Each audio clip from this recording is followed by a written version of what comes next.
तो अब आखिरी चरण का चुनाव है और जिस तरीके से एक रिले रेस होती है, आखिरी चरण सबसे इम्पोर्टेंट होता है, क्योंकि उसकी वजह से कहीं ऐसा ना हो कि अगर वो ख़राब हो तो पहले वाले चरण जो हैं उनकी सारी मेहनत फेल हो जाए। तो अब इस आखिरी चरण की बात करने के लिए, हमारे लिए और पूरे चुनाव की बात करने के लिए हमारे साथ हैं इस वक्त केंद्रीय गृह मंत्री अमित शाह जी। स्वागत है आपका सर। नमस्कार सर। 6 चरण के चुनाव हो चुके हैं। आपकी पार्टी 400 पार का नारा लगा रही है, बार बार ये कहा जा रहा है वो लक्ष्य है, कैसे देखते हैं आप इसको? देखिए, छठे चरण का आकलन मैं ढंग से हमारी कैडर से पूछ नहीं पाया हूँ, परंतु 5 चरण में हम सरकार बनाने की प्रक्रिया पूरी कर चुके हैं। भारतीय जनता पार्टी और एनडीए 5 चरण में 310 को पार कर चुके हैं। तो जो आपने शुरुआत में कहा कि अंतिम चरण इधर उधर होता है तो बाकी के बिगड़ न जाए, वो स्टेज निकल चुका है। अब कुछ बिगड़ना करना है नहीं। मोदी जी को तीसरी बार प्रधानमंत्री बनना है और छठा और सातवां मिलाकर हम निश्चित रूप से 400 पार करेंगे। राहुल गांधी की तरफ से कहा जाता है कि अब बीजेपी जो है वो 400 पार का नारा नहीं लगा रही है। आपकी तरफ से ये कहा जाता है कि कांग्रेस 40 पर लाचार। इतनी बुरी हालत रही है उनकी? देखिए, मुझे मालूम नहीं राहुल गांधी किनको बीजेपी मानते हैं।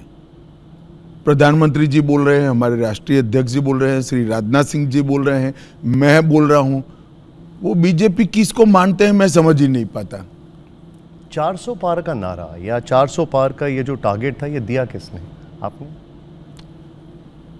400 पार का नारा ये नारा नहीं है। देश ने 30 साल तक अस्थिर सरकारों के कारण बहुत कुछ भुगता है। 30 साल तक मिलीजुली सरकारें रहीं और वो 30 साल हमारे देश के 75 साल के आज़ादी के बाद के इतिहास का सबसे बुरा कालखंड था। एक प्रकार से दुस्वप्न था। सरकारें हमारी भी बनी, इनकी भी बनी, निर्णय नहीं कर पाते थे, नीतियां नहीं बन पाती थी, दृढ़ता से फैसले नहीं होते थे। फिर भी अटल जी ने तो बहुत अच्छे तरीके से चलाया। उसी वक्त हम एटॉमिक पावर भी बने और ढेर सारे कठोर फैसले लिए गए।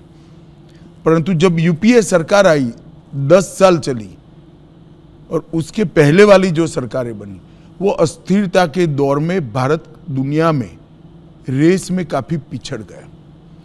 ये 10 साल के अंदर स्थिर सरकार के फायदे देश की जनता ने देखे हैं और इसलिए देश की जनता भी चाहती है कि दृढ़ निर्णायक नेतृत्व हो, दृढ़ निर्णायक और मजबूत सरकार हो और राजनीतिक स्थिरता भी हो।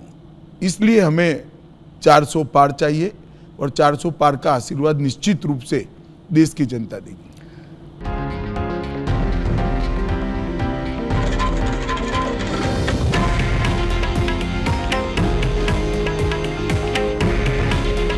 हे आहे देशातील नंबर 1 न्यूज नेटवर्क आणि आपण पाहत आहात TV9 मराठी। काळजी तुमची, हित महाराष्ट्राचं।